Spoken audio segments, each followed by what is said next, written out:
Well, I genuinely can't believe it's even happened. I know the writing appeared to be on the wall for such a long time, but I still can't believe it. That after 14 years, it's finally ended, and a new Labour government has finally begun. I was 12 years old when we last had a Labour government, and people were still completely outraged at the fact that, well, Nick Clegg could have joined Labour and become a coalition between Gordon Brown and Nick Clegg, but we know, of course, that didn't happen. For some reason, I don't know, Nick Clegg probably prefers people who fuck pigs or something, I don't know. So, anyway, that, as they say, is that. But, as was proven earlier today, there's no real cause to stand on ceremony. The hard work starts here. The hard work to try and eliminate 14 years of austerity, of bullshit, as far as I'm concerned, broken promises, U-turns, disingenuousness, inauthenticity, and corruption, left, right, and centre. Now is the time to amend all this and to finally put things on track. You want to know what and here's the thing, ladies and gentlemen, this video is going to mostly be talking about stuff like that, but there's also something else I wanted to bring into the forefront, which I think is going to be a course of action for a lot of things that I want to talk about, not only now, but also in the future. That is of personal responsibility. For you see, I rejoined the Labour Party again because, in my personal opinion, ladies and gentlemen, you've simply got to do what you believe is right. And I think the best thing for me to do is to play as active a role in this as much as I can by just being me, because I think that's literally the best thing I can do, is stand firm and tall about what I believe in and say, you know what, if that's what it's going to be, then I am going to go gung-ho for it. That's simply what I'm going to do, and I have to stay true to my word and to what I believe and to go full force about this. So, as I mentioned before, the hard work starts here, and the first thing we have to remind ourselves is that we have got to look forward. We cannot waste our time looking back. But it is very interesting to know just how many people have taken to the internet, to Twitter, to Instagram, to post pictures about fuck the Tories and huge murals on the side of pub buildings about you are now entering a Tory-free zone. In fact, things have gotten so completely... And I watched a lot of the polls come in yesterday, and curiously enough, even in where I live, Hexham and Ponteland has now become Labour for the first time in 100 years. Guy Upperman is gone and Joe Morris is in. So a huge congratulations to Joe Morris.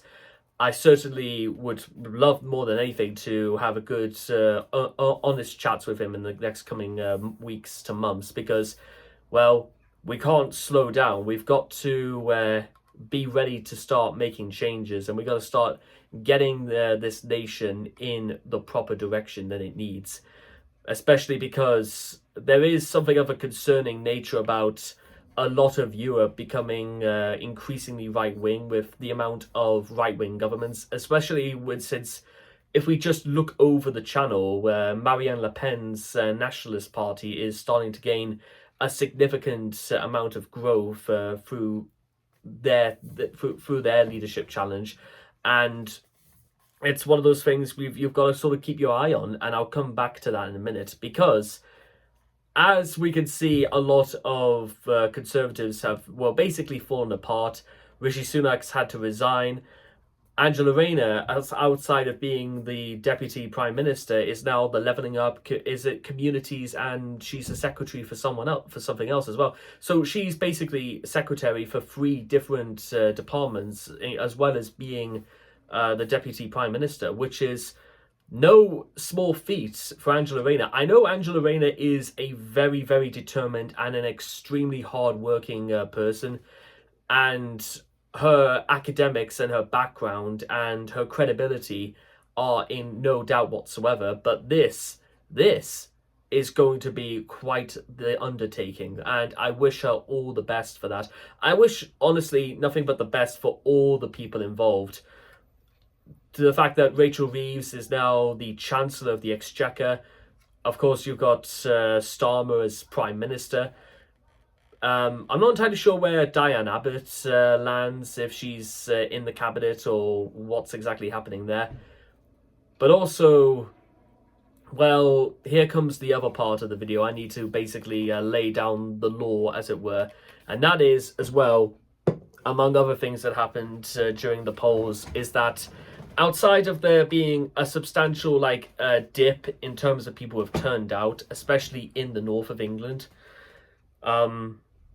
we've also got to contend ourselves with the fact that Reform, whether you and I like it or not, Reform have gained quite a lot of seats from the Tories, which it was something my dad said, and a lot of people said all along, is that the Tories are going to are being split down the middle, and a lot of them have defected over to Reform.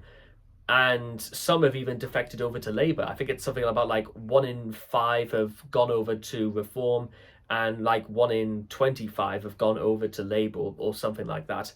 So in some cases, like in Blyth and in Sunderland South, you could argue very much the case that Labour did not necessarily win those seats, but rather Reform took them away from the Conservatives. Because for the most part, a lot of the seats within traditionally very strong Labour positions have been relatively strong, but some of them have only risen by about 2 or 4%, whilst Reform has done a lot of groundwork, and they've captured quite a lot of votes from the Conservatives, and perhaps that's what's caused Labour to get ahead, which of course does raise a genuine question I do want to have, is that did Labour win this election, or did Reform really just take it away from the Conservatives? Because even at this point, I'm not necessarily certain that it's like what I've said for the last 2.5 years. I feel like the mantra has become not to be pro-Labour, but to be anti-Tory. And I've explained again how people have got to be pro-Labour and anti-Tory. They've got to actively want Keir Starmer and put as much distance between them and Rishi Sunak as possible. But what if that has that? But do I think that's worked?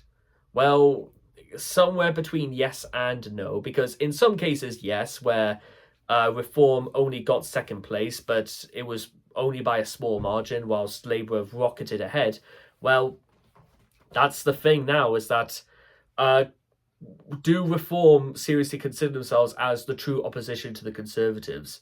It's very difficult to say because, well, unfortunately, I know that, again, people were very contingent about voting for Reform from some things I saw in the polls.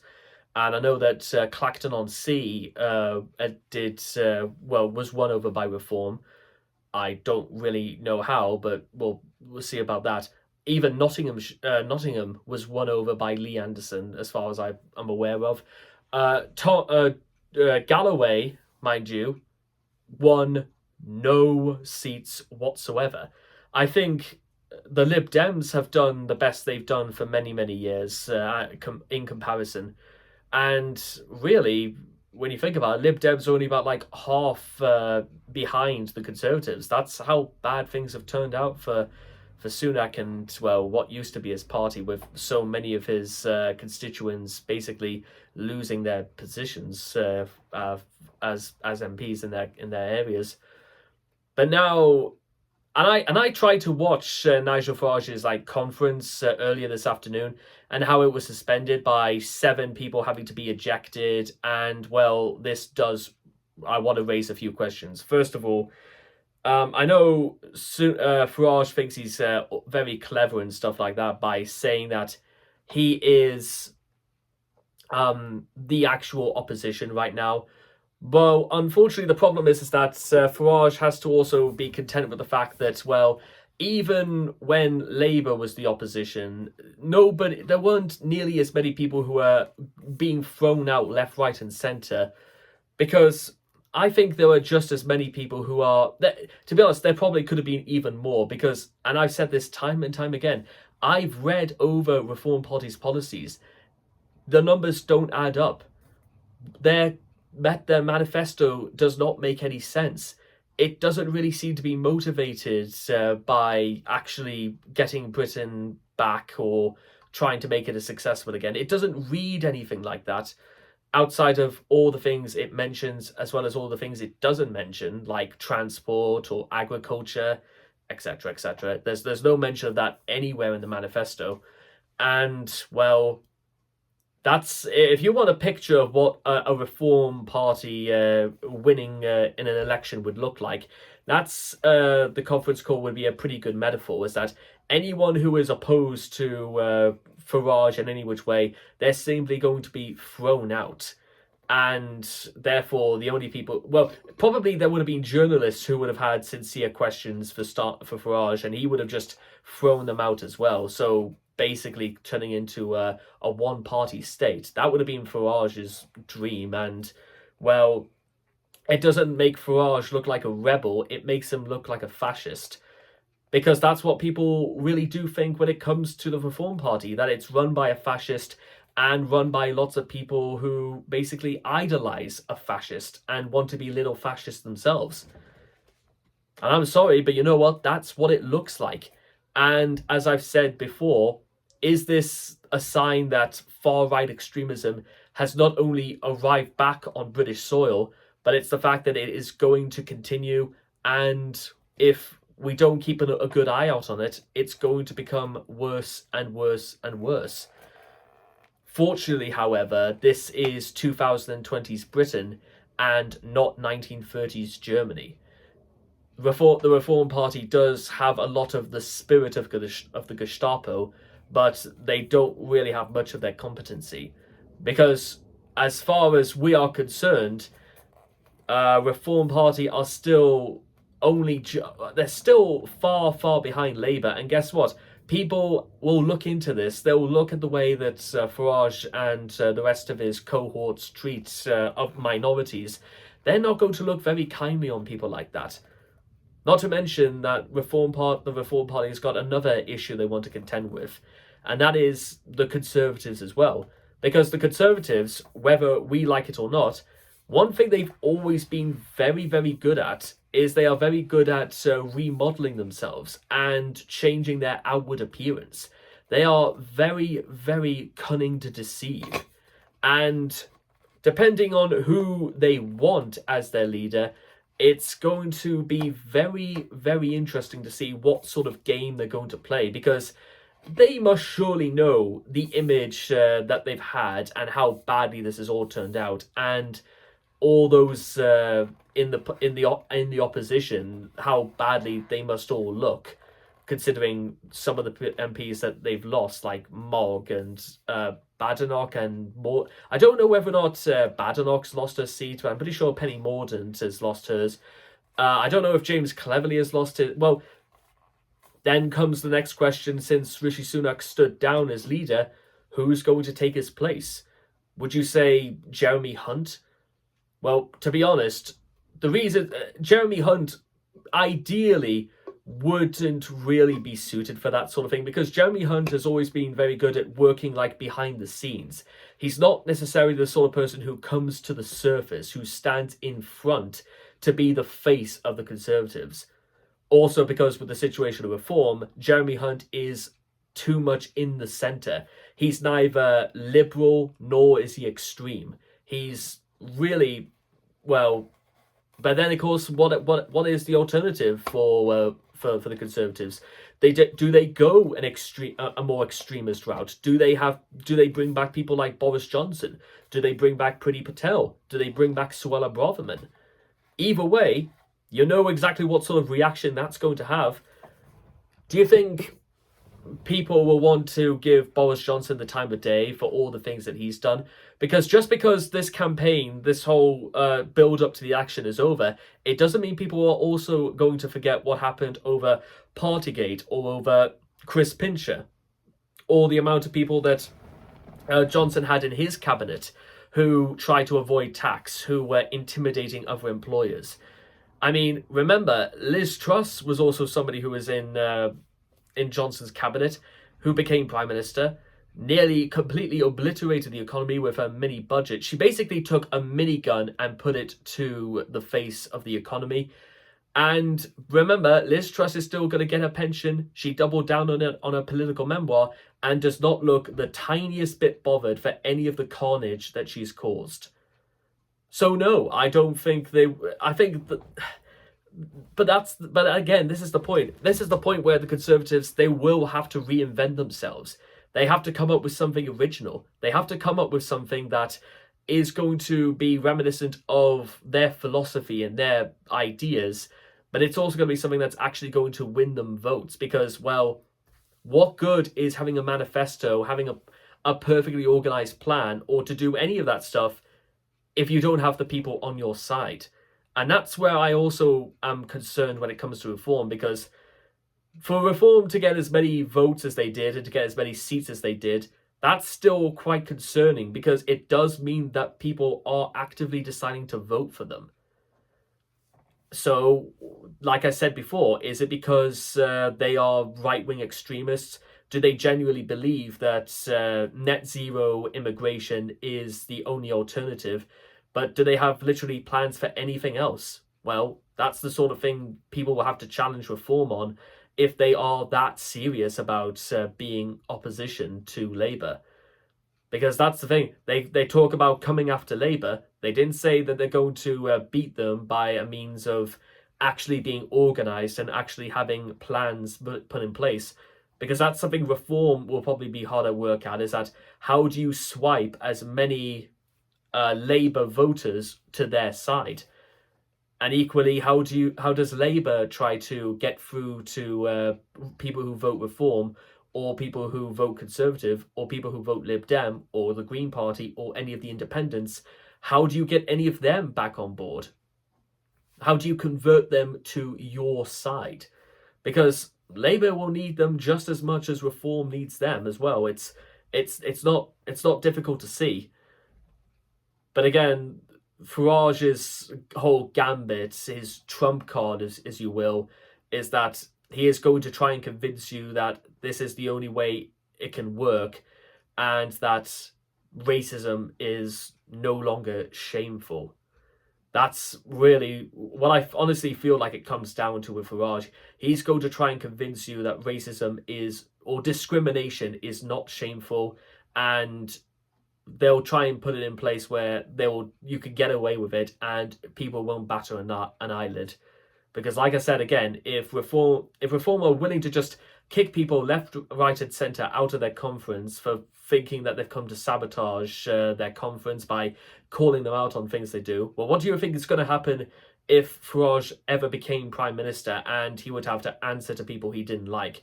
There'll be a lot more than just bits of junk or beer or milkshakes being thrown at him. People who have milkshakes and things like that thrown at them, even people like Farage, that's not a good look. It isn't. And I can't really work out for the life of me why people think that it's a good look. Because, well, why not even Starmer would have things thrown at him as well. And I know, again, in the case of Sunak, and he received backlash in terms of like racial abuse from what people said about him, and I can't condone that for a second. You could almost, I don't know whether they were like Reform voters or just racists who had no real agenda whatsoever. Well, that's ultimately what it's going to come down to, and well, I have no other words, because, well, imagine. It sends a message, stuff like that people will willfully do that openly in the streets at what was the Prime Minister. It's not acceptable by any means, and I know that Sunak's family were very upset about this whole affair. And, well, all I can say to that is that, well, at least Sunak, with his millions of pounds, he could probably afford to take his family very, very far away. Well, probably just to get away from all of this right now, because, well, I don't suspect people are going to be, that upset not to see him for a very long time, because, well, Sunak was already very, very unpopular, like a whole year into his premiership. But, well, now that he's gone, you could say that the tide is starting to roll back, and now we'll see exactly what Starmer's got. So I'm not entirely sure what else I can really suggest at this point, apart from, well, the next couple of months are going to be incredibly tough and challenging. They are going to test the actual might out of what Sir Keir Starmer and his party have actually got. It's going to test whether or not they know what to do in terms of trying to rebuild the economy, rebuild relations with the EU. How exactly can we do this? Do we even propose a plan to rejoin the European Union? Or, for that matter, how do we prevent reform from getting any more voters? How do we stop the Conservatives from clawing their way back through a new image? Well, only time will tell. But like as I said in the beginning, it's the first Labour government in well over 14 years. Let's not lose this. But we can do it, so long as we work together. There is respect in dignity. There is good spirit in endeavour. And there is honour in Labour. It's my phrasing, but I like it nonetheless. Don't you agree? And we'll wait and see whether I'm proven right or wrong, but I'll be giving it as much a fair shot as I can, because, as I said before, personal responsibility. I want to make sure that this Labour government stays and it continues for a very long time, and my goodness, have I got some things to say as well. I wonder if any of them will make any difference, though, but it's all worth a try, isn't it? I'd rather live in a world in which I could actually try than rather be persecuted or sentenced to death for having an opinion at all. Don't you? Take care, and bye-bye for now.